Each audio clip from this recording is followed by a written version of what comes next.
How to make a parametric modular kitchen casework in Revit. Part 21, tall unit 3 doors. Let's start. Duplicate tall unit 2 doors from our previous tutorial. Copy, paste, and rename the file tall unit 3 doors. Okay. Open the file. Go to front elevation, then create reference plane, draw a horizontal reference plane, dimension, select these 3 reference plane, make it equal, then select the module divider, this one, copy, okay, move up, align, select this reference plane, select this edge, lock, select the extrusion, edit extrusion, select the reference plane, select this line, okay, select the line, change the dimension to 20 millimeter, okay, select the dimension and lock, okay, finish the extrusion and go to 3D view, select the wireframe.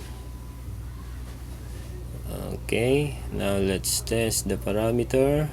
Change the width to 800, apply, okay, go back to family types, go back to 600 millimeter, change the depth to 800,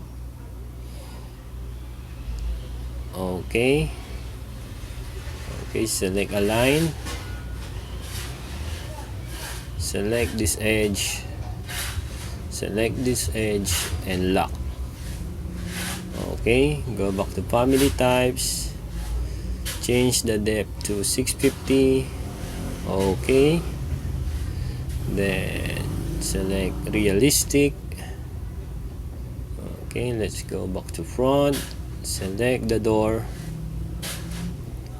unlock, move the arrow down, then let's create a reference line for the door gap, okay, dimension,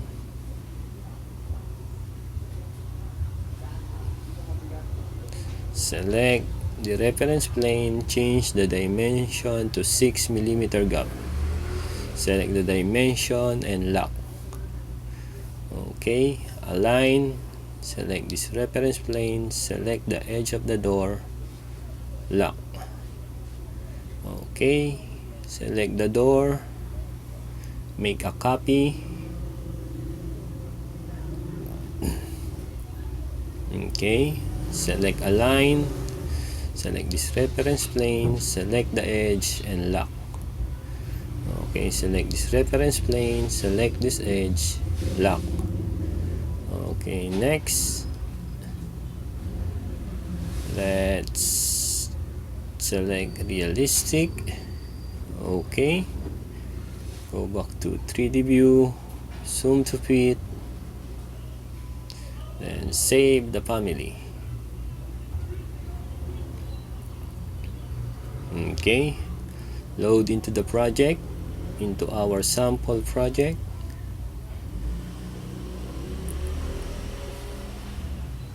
Okay, insert, select the unit, spacebar to rotate, align,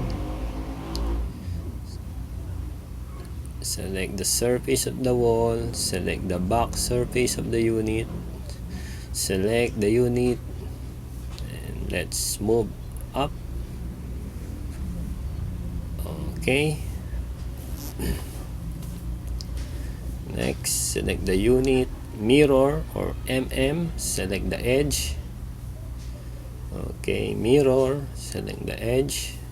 Okay, we have 3 copies. Now let's insert a base unit 2 drawers. Okay, select this one, insert, pick, select the unit, spacebar to rotate, then align, select this front surface, select this front surface, select this side surface, select the side. Okay, now let's insert a cooktop, base unit 2 drawers cooktop, load into the project, spacebar to rotate, pick or select the unit, spacebar, then align, select the side surface, select the side. Okay, select this front surface, select the front surface. Okay, select this unit, mirror or type select the side surface.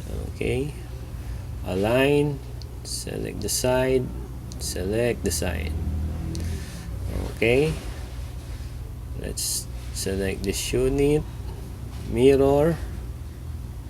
Okay, select this side surface, then align, select this side surface, select this side. Okay, now select this unit, all the units. Okay, let's move up. Okay, now let's insert a tall unit end panel, insert. Okay, then align, select this side surface, select this side, select this front surface, select this front surface. Okay, select the unit, right click, create similar.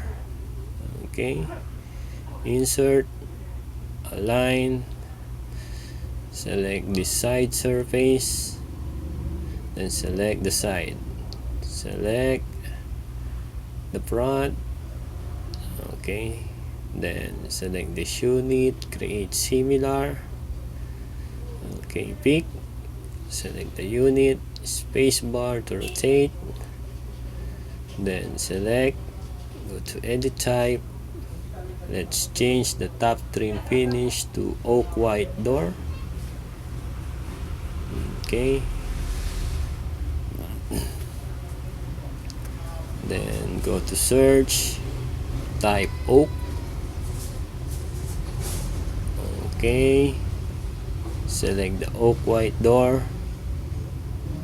Okay, let's change the top trim height to 0.4 meters. Okay, let's go back to edit type, let's duplicate. Now let's turn off the base, the module, and the door. Okay, align, select the side surface, select the side, select the front surface, select the front surface, select the unit, mirror, select the side surface, mirror, select the side surface. Okay, one more, mirror, select the side surface, select the end panel, go to edit type, and let's change the top trim height to 0.4 meters. Okay, next let's insert the range hood, insert, spacebar to rotate. Okay, go to reference or level 1. Okay, double click this section head. Okay, let's align the range hood, select the side of the wall, select the back of the range hood. Okay, let's go to the other section, double click the section head, align, pick the center line of the cooktop and the center line of the range hood. Okay, done. Thank you. End of the range